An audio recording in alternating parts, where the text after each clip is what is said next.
Hello दोस्तों, कैसे हैं आप सब। ये है लिविंग वर्ल्ड का क्लास नंबर 2। तो हम लोगों ने पिछले क्लास में आ, देखा था जो टैक्सोनॉमिक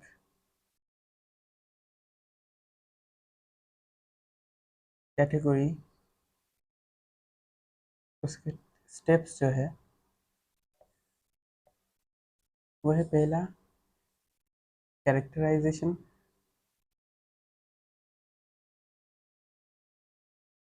दूसरा आइडेंटिफिकेशन,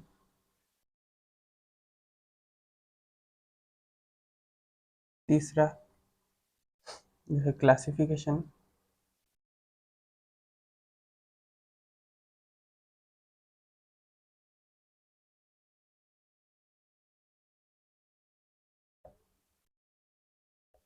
और चौथा है नोमेनक्लेचर। तो इनमें से कैरेक्टराइजेशन हमारा हो गया था। इसका मतलब क्या होता है? Note down features.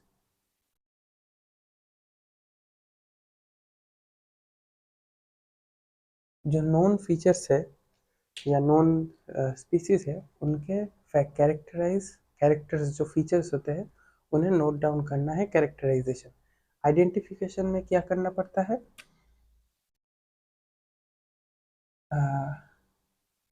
Identify any unknown species bye known features of species. यानी जो फीचर्स हमें पहले से पता है, उन फीचर्स के बेसिस पे किसी नए अननोन स्पीसीज को आइडेंटिफाई करना, इसे कहते हैं आइडेंटिफिकेशन। अब इसके बारे में हम लोग थोड़ा डिटेल में जानेंगे। तो आइडेंटिफिकेशन में जो सबसे ज़्यादा ज़रूरी है वो है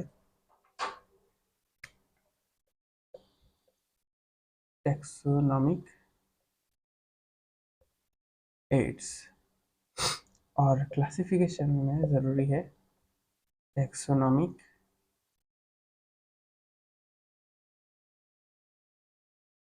कैटेगरीज और hierarchy.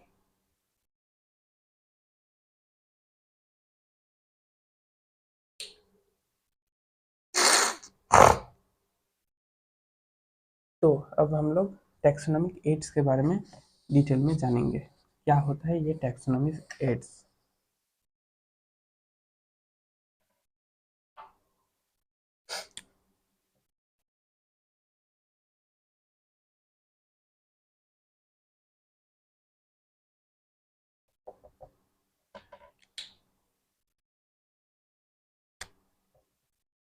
All methods to identify a, a unknown species।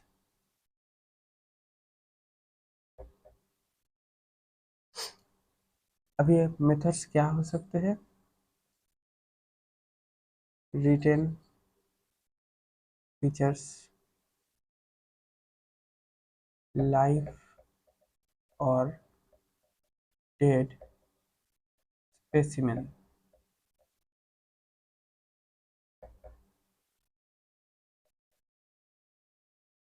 तो अब हम लोग इनमें से क्या क्या होता है, इनके एग्जाम्पल वो जानेंगे। पहले सबके नाम लिख देता हूँ। Herbarium, botanical garden,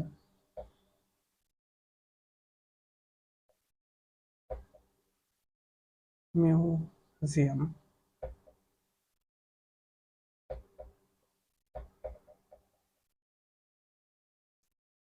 zoological park, e, flora, manual, monograph, और लास्ट है कैटलॉग।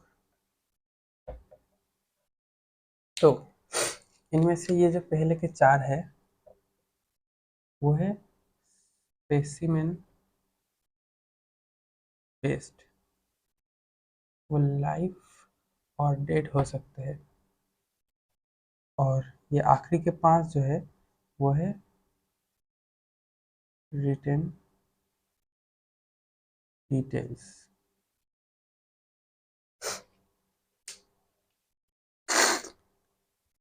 तो अब हम लोग डिटेल में इन चार और पाँच यानी 9 के बारे में पढ़ने वाले हैं, टैक्सोनॉमिक एड्स के बारे में।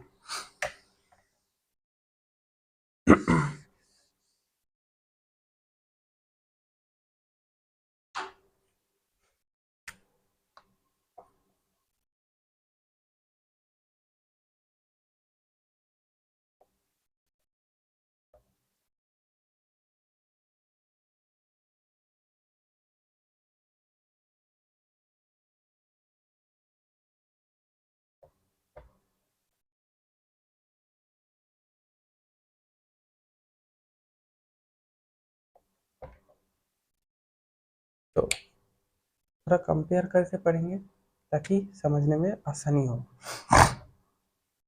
हार्वेस्टिंग जो है वो डेड प्लांट स्पेसिमेन होते हैं, इन्हें हर्बेरियम शीट के ऊपर लगाया जाता है। कैसे लगाया जाता है? एक प्रोसेस है DPP, dried pressed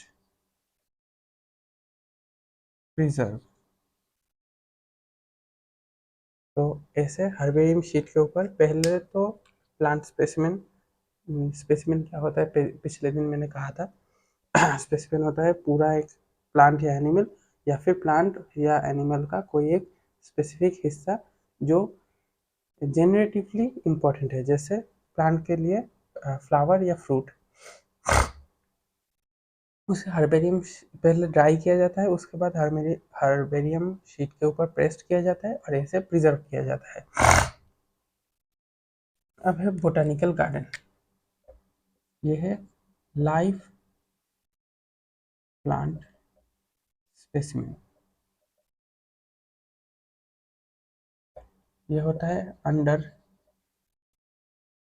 government school, university, college, इनके अंडर बोटानिकल गार्डन तैयार किया जाता है। इसमें इसमें क्या क्या डिटेल लिखा होता है? ये अगर एक हर्बेरियम शीट है, यहाँ पर किसी प्लांट को उसके ऊपर ड्राइड एंड प्रेस्ड करके प्रिजर्व किया गया है, तो यहाँ पर एक छोटा हिस्सा होता है जहाँ पर उस प्लांट का जो कलेक्टर है, नेम ऑफ कलेक्टर, प्लांट का जो कॉमन इंग्लिश और बायोलॉजिकल नेम है वो लिखा होता है, और नेम ऑफ फैमिली, वो प्लांट किस फैमिली के अंदर है पड़ता है उस फैमिली का नाम लिखा हुआ होता है। तो ये सारी चीज़ें हर्बेरियम शीट के ऊपर रहता है, ऐसा होता है हर्बेरियम शीट। और इसमें क्या होता है,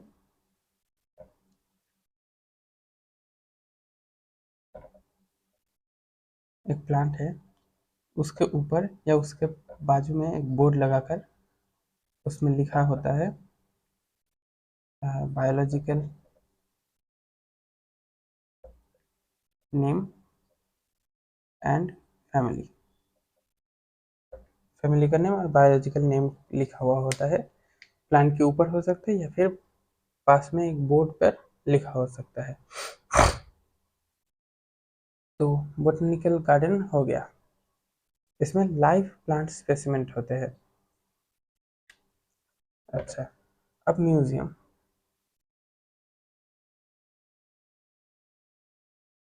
म्यूजियम जो है वो mainly dead animal specimen preserve करता है, but also some succulent plant preserved. ये सैकुलेंट प्लांट क्या होता है, जैसे एलोवेरा, उसमें बहुत ज़्यादा पानी होता है, तो उसे ऐसे हर्बेरियम शीट के ऊपर लगाया नहीं जा सकता, इसलिए उसे म्यूजियम में प्रिजर्व किया जाता है। अब कैसे कैसे इसे प्रिजर्व किया जा सकता है? पहला तो स्मॉल एनिमल्स। स्मॉल एनिमल्स के लिए क्या किया जाता है? उन्हें जार में फॉर्मेलिन केमिकल के अंदर प्रिजर्व किया जाता है। यानी एक जार में फॉर्मेलिन है, उसके अंदर स्मॉल एनिमल्स को डुबा के रखा जाता है ताकि वो खराब ना हो, ऐसे प्रिजर्व किया जाता है। और अगर इंसेक्ट है तो उन्हें इंसेक्ट बॉक्स के अंदर रखा जाता है। इंसेक्ट बॉक्स कैसा है? वही, पहले तो dry, then pin, then preserved. पहले उन्हें ड्राई किया जाता है, अब जब सूख जाते हैं तो उन्हें प्रेस्ड करके पिन किया जाता है। इसमें एक और होगा, प्रेस्ड होगा, देन पिन किया जाता है। पहले ड्राई किया, उसके बाद प्रेस करके चपटा कर लिया, उसके बाद एक पिन की मदद से उन्हें इंसेक्ट बॉक्स के अंदर चिपका दिया और प्रिजर्व कर दिया। किसी ने कार्टून या फिर कहीं ना कहीं देखा होगा, एक इंसेक्ट बॉक्स टाइप है, उसमें बहुत सारे इंसेक्ट या फिर बटरफ्लाई या बीटल्स, ऐसे बहुत सारे एक साथ रहते हैं और उनके नीचे उनके नाम लिखे होते हैं। तो बहुत सा वैसा ही है। और क्या होता है, जो बिग एनिमल्स है उनके लिए क्या करता है?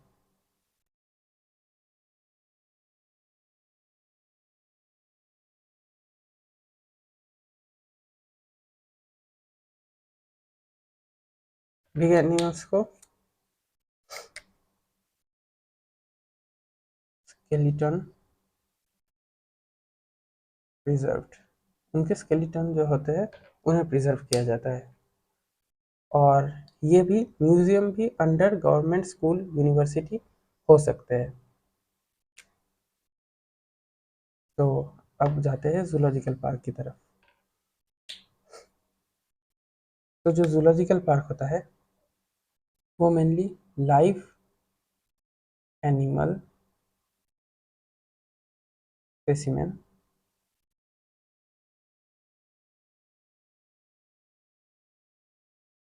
प्रिजर्व करता है।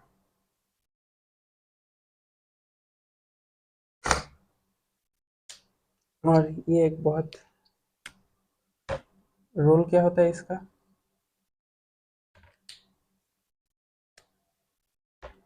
फर्स्ट वो है स्टडीज, यहाँ पर जाकर स्टडी किया जाता है। दूसरा है टेक केयर ऑफ एनिमल्स। तीसरा है टूरिज्म। तो पहला तो एनिमल के ऊपर स्टडी किया जा सकता है जूलॉजिकल पार्क में, एनिमल का बिहेवियर, एनिमल के हैबिटेट्स, इनके बारे में। दूसरा है जो एनिमल्स थोड़े कम हो गए हैं आजकल नेचर में, उन्हें प्रिजर्व किया जा सकता है, यानी उनका देखभाल करके उन्हें नंबर में इंक्रीज किया जा सकता है ताकि वो विलुप्त ना हो जाए। और लास्ट है टूरिज्म। बहुत सारे लोग जू में जाते हैं एनिमल्स देखने, आप लोग भी गए होंगे, मैं भी गया हूँ। तो बोटेनिकल गार्डन में एक और चीज़ एग्जांपल्स लिख देता हूँ।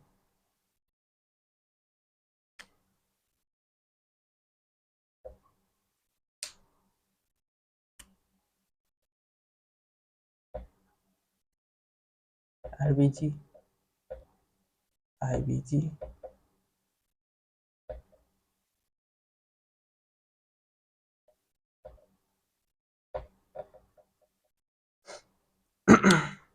आरबीजी है रॉयल बोटेनिकल गार्डन, और ये है इंडियन बोटेनिकल गार्डन।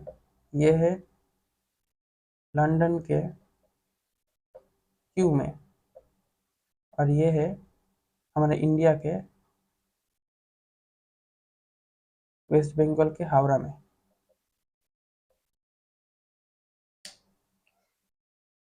एक और है उसे कहते हैं नेशनल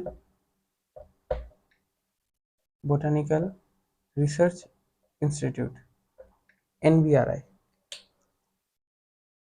ये कहाँ है? लखनऊ में, लखनऊ में। तो हो गया ये सारे ये स्पेसिमेन बेस्ड। अब हम लोग आएंगे डिटेल बेस्ड। तो की मैं लास्ट में पढ़ाऊंगा, उससे पहले मैं जो बाकी चार है उनके डिटेल में चला जाता हूँ, क्योंकि की थोड़ा इम्पोर्टेंट है तो उसे थोड़ा अच्छे से समझेंगे आखिर में।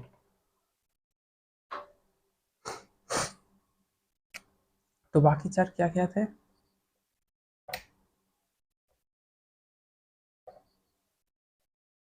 Flora, manual,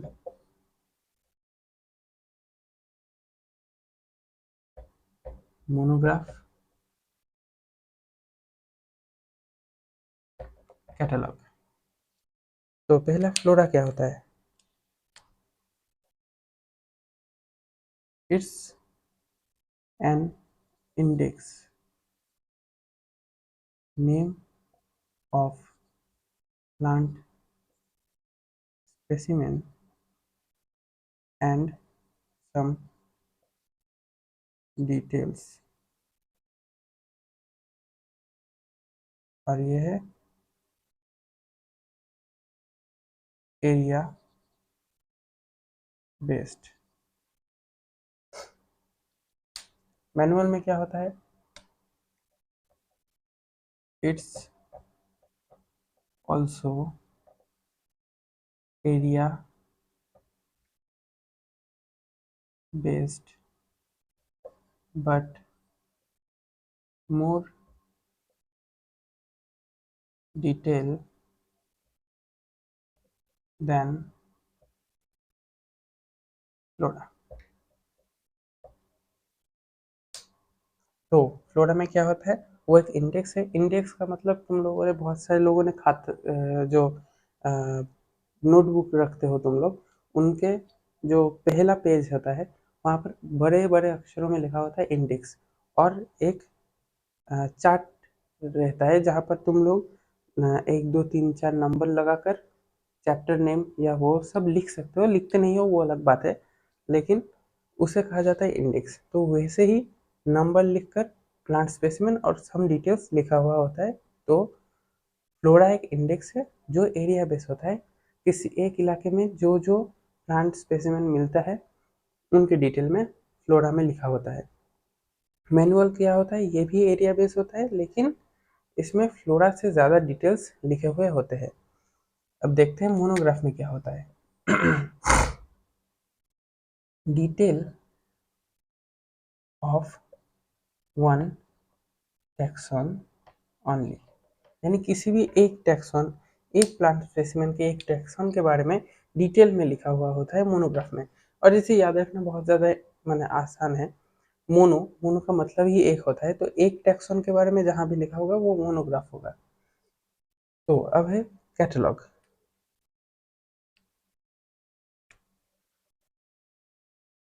it's also an index which includes only name of plant specimen। यानी इसमें कोई डिटेल नहीं होता, कुछ नहीं होता, सिर्फ और सिर्फ एक इंडेक्स है जिसमें प्लांट स्पेसिमेन के नाम होते हैं। तो इन्हें याद रखना बहुत आसान है, एक के बाद एक याद रख लो। पहला इंडेक्स है प्लांट स्पेसिमेन का नाम और डिटेल है, एरिया बेस्ड है। मैनुअल एरिया बेस्ड है, थोड़े ज़्यादा डिटेल है फ्लोरा से। मोनोग्राफ, मोनो सिर्फ एक टैक्सॉन का डिटेल।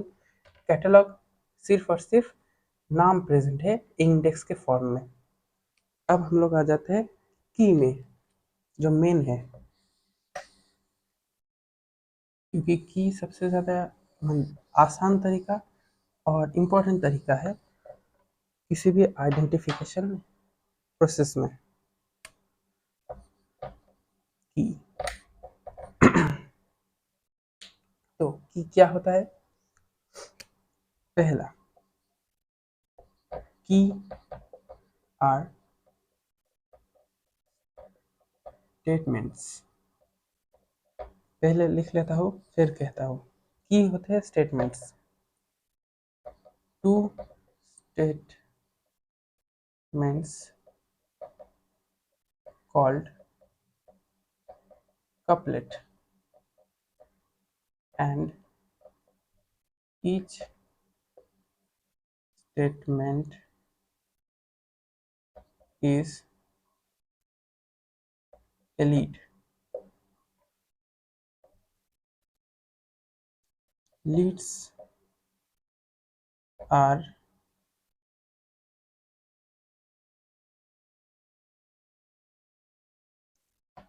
about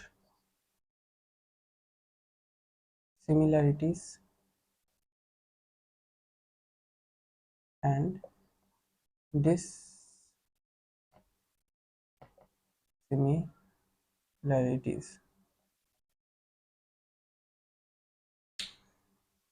तो की होते हैं स्टेटमेंट, और एक की में दो स्टेटमेंट होते हैं जिन्हें एक साथ कपलेट कहा जाता है, और एक एक स्टेटमेंट को लीड कहा जाता है। और जो लीड होते हैं वो सिमिलैरिटीज एंड डिससिमिलैरिटीज के बारे में होते हैं। अब थोड़ा समझा लेता हूँ, उसके बाद बाकी डिटेल्स लिखते हैं की के। तो की का मतलब होता है चाबी। तो चाबी से खुलता क्या है? एक ताला। तो समझ लो तुम्हारे सामने दो दरवाजे हैं, ये दो दरवाजे हैं। अब तुम्हारे पास की सिर्फ एक है। अब इससे या तो ये दरवाज़ा खुलेगा या फिर ये दरवाज़ा, क्योंकि ये मास्टर की तो है नहीं जिससे सारे दरवाजे खुल जाए। तो लेकिन इसी की से या तो ये खुलेगा या फिर ये। अब सोचो, ये वाला खुल गया, ये वाला नहीं खुला। अब इसके खुलते ही तुम्हें फिर से एक रूम दिखेगा जहाँ पर फिर से दो दरवाजे हैं। इसके अंदर जब गए तब वहाँ पर जाकर तुम्हें पीछे दिखाई दिया फिर से दो दरवाजे हैं। अब इसी चाबी से इनमें से भी एक खुलेगा, या तो ये या फिर ये। तो समझो ये नहीं खुला, यहाँ पर ये खुल गया। इसके पीछे जो घर है वो तुम्हारा डेस्टिनी है। समझ लेते हैं कुछ देर के लिए, मान लो कि इसके पीछे जो है वो तुम्हारा डेस्टिनी है। तो जब तक दरवाजे आएंगे, एक दरवाज़ा इस चाबी से खुलेगा और दूसरा नहीं खुलेगा। जो भी दरवाज़ा खुलेगा उसके बाद या फिर या तो दरवाज़ा आएगा या फिर आएगा तुम्हारा डेस्टिनी। तो 4 number, each lead tends to another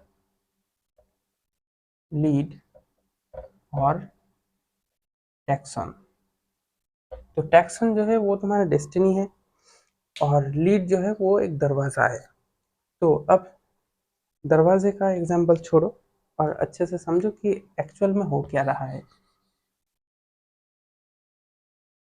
तो सोचो तुम्हारे पास आया है एक एनिमल या प्लांट जो भी हो, एक स्पेसिमेन आया है कोई भी एक स्पीसीज का। तो अब उसे देखते ही पहले तुम्हें उसे एग्जामिन करना है और उसके डिटेल्स लिख लेने हैं। अब उसके डिटेल्स से तुम्हें कुछ ना कुछ आइडिया होगा कि ये किस कैटेगरी में पड़ता है। तो उस कैटेगरी में बहुत सारे कीज होंगे, यानी स्टेटमेंट्स होंगे। अब दो या तीन, दो ही होंगे, दो स्टेटमेंट्स तुम्हें मिलेंगे। सबसे ज़्यादा बेसिक से लेकर हाई लेवल तक जाएंगे, यानी पहले शायद दो की ऐसे आएंगे, प्लांट या एनिमल। अब दोनों एक साथ तो नहीं हो सकते, ये प्लांट भी है एनिमल भी है, तो तुम्हें दोनों में से एक चूज करना है। सोच लेते हैं एनिमल है। अब जैसे ही तुमने एनिमल चूज किया, इसके बाद आएंगे एनिमल के बारे में थोड़े और डिटेल्स, लाइक हाँ टेल है या टेल नहीं है, या दूसरे जो डिटेल्स हो सकते हैं। तो एक एक करके जैसे तुम लोग दोनों में से एक चूज करोगे, तुम अगले डिटेल की तरफ चलते जाओगे, और आखिर डिटेल को जब तुम लोग चूज करोगे उसके बाद तुम्हें कोई ना कोई एक टैक्सॉन मिलेगा, यानी उस स्पीसीज का नाम मिल सकता है, या फिर उस स्पीसीज का जो फैमिली है उसका नाम मिल सकता है, कुछ भी मिल सकता है। तो टैक्सॉन मिलने तक तुम्हें हर की का सवाल एक आंसर चूज करना है। तो यही है कि आ, बहुत आसान है। की का मतलब ये है, दो स्टेटमेंट आएंगे, उनमें से एक को चूज करो, दूसरे को छोड़ दो। उस स्टेटमेंट से या तो तुम्हें फिर से दो स्टेटमेंट मिलेंगे या फिर एक आंसर मिल जाएगा, वो होगा टैक्सॉन। तो यही था की, और यही है सबसे ज़्यादा आसान और इफ़ेक्टिव तरीका आइडेंटिफिकेशन का। तो अब आइडेंटिफिकेशन हो गया है, और क्लासिफिकेशन और न्यू नोमेनक्लेचर हम लोग अगली क्लास में डिटेल में पढ़ने वाले हैं। तो तब तक के लिए बाय, और पढ़ते रहो।